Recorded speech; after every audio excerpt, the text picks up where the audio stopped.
It's still pretty great. Amazing. Amazing. Honestly, thank you so much. You're welcome.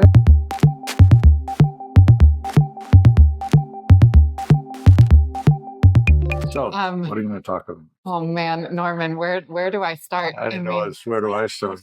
The original Marlboro Man, right? Well, photographer, sure, but like your images.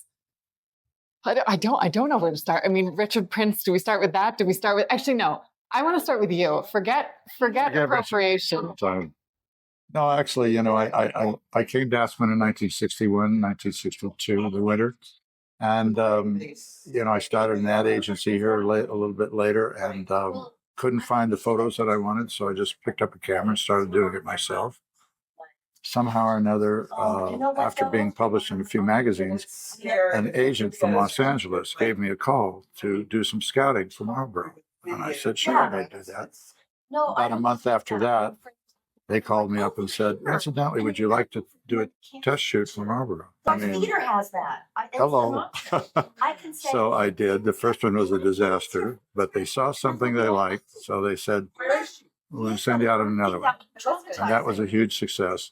Started 13 years of working with Leo Burnett, the agency out of Chicago, on Marlboro, which turned out to be the most iconic ad campaign in history. The pleasure of working on that, it wasn't even work. I just couldn't wait to go out. I mean, you got to be on some of the greatest ranches in the West, all over the West.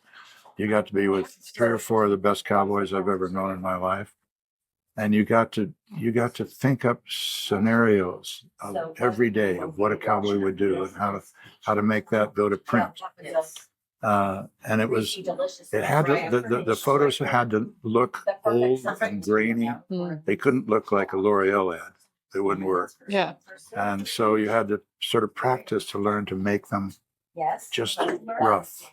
And that's the look that became Marlboro for years and years and years. But that contrast in and of itself, right? If you think about the photography that was being shot for commercial campaigns at that time, they were so glossy. They were so exactly right. And then in contrast, you were doing this like just the opposite. Yeah. Just the opposite. How did the agency come up with the idea? Did Marlboro Well, actually, Marlboro. And why cowboys? That might take more than 10 minutes, but I'll rough it if I can.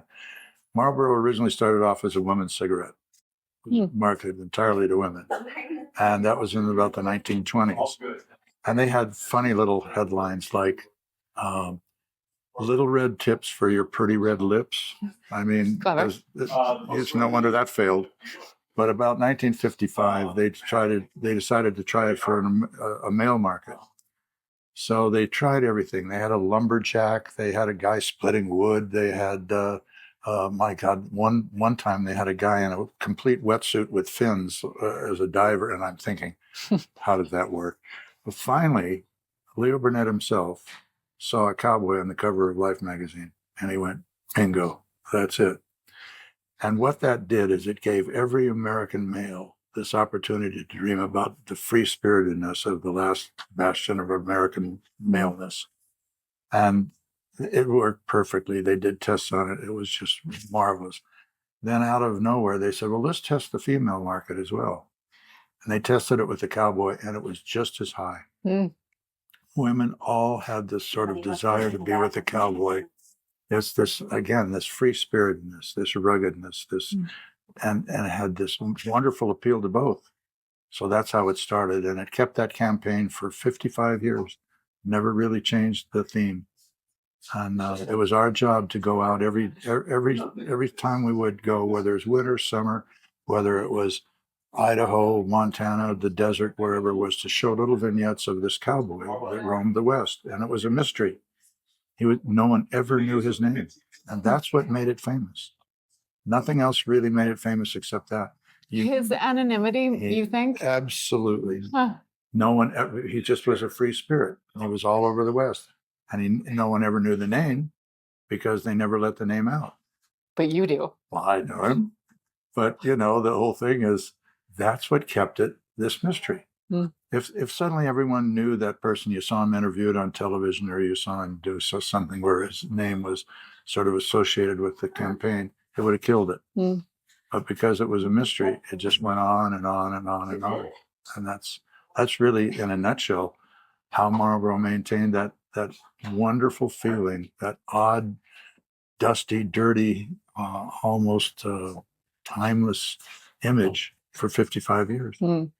The funny thing, Sat, here is my own, it is like an internal conflict, and there's a number of conflicts, right? One is cigarettes are terrible for you. Yeah, I never thought about it. But as a kid, I loved your images. Like I can remember sort of ripping them out of magazines and sticking them on walls and understanding them as great photos. It's so interesting you said it.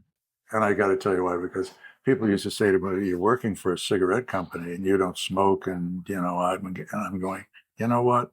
I'm telling stories about the American West. I'm telling them with real cowboys and real locations. It's the best document ever done of the modern cowboy. I'm not even thinking about cigarettes. Okay, they can take the pictures and do what they need with them, but I'm the one that's creating them. And this is the greatest joy of my life. And I think that what you just said is interesting, because I just met some polo players from Argentina who just went, oh my God, I used to tear those out of the magazine and pin them on my wall. And they were little kids. So it's had an effect worldwide. That was a worldwide campaign. Yeah, I mean, everywhere in the world you go, there would be a Marlboro thing. Mm. And that wonderful fellow with the mustache, the really great mustache and the blue eyes, Mm-hmm. his name was Darrell Winfield. I'll divulge that now, as he's since passed. But he was the most photographed male face in the world. Mm. He was everywhere in the world, but no one ever knew his name.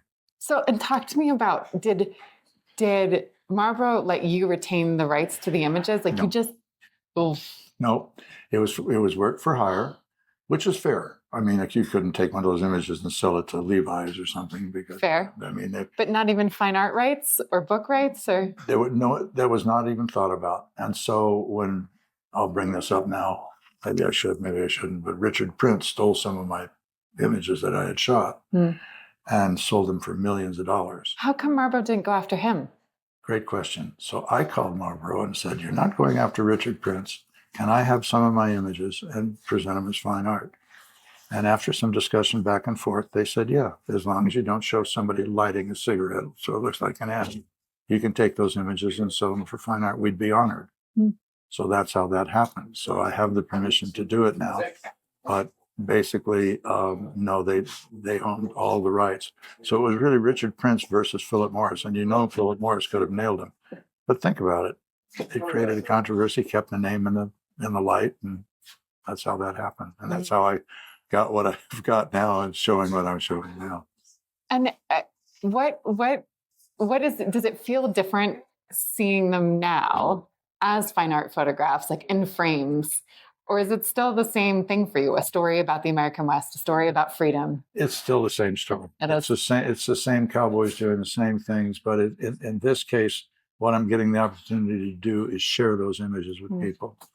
And they're very limited editions. I mean, I'm not trying to, make a big bunch of posters out of them. They're very limited, but they're very real. And people really enjoy that analog look, which is 40, 50 years old, Ektachrome push to stop, which some people will understand and some won't. That's the look that I trained myself to do, and that's the look that I'm presenting today. And some people really resonate with it.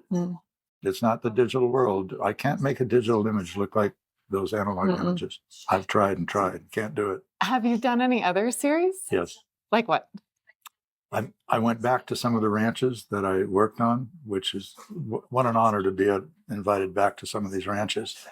And I've gone and done some stuff which I'm very proud of. It's more of today's world with the cowboy, but I'm focusing all my attention on the horses, which is one of the creatures on this planet that I just adore.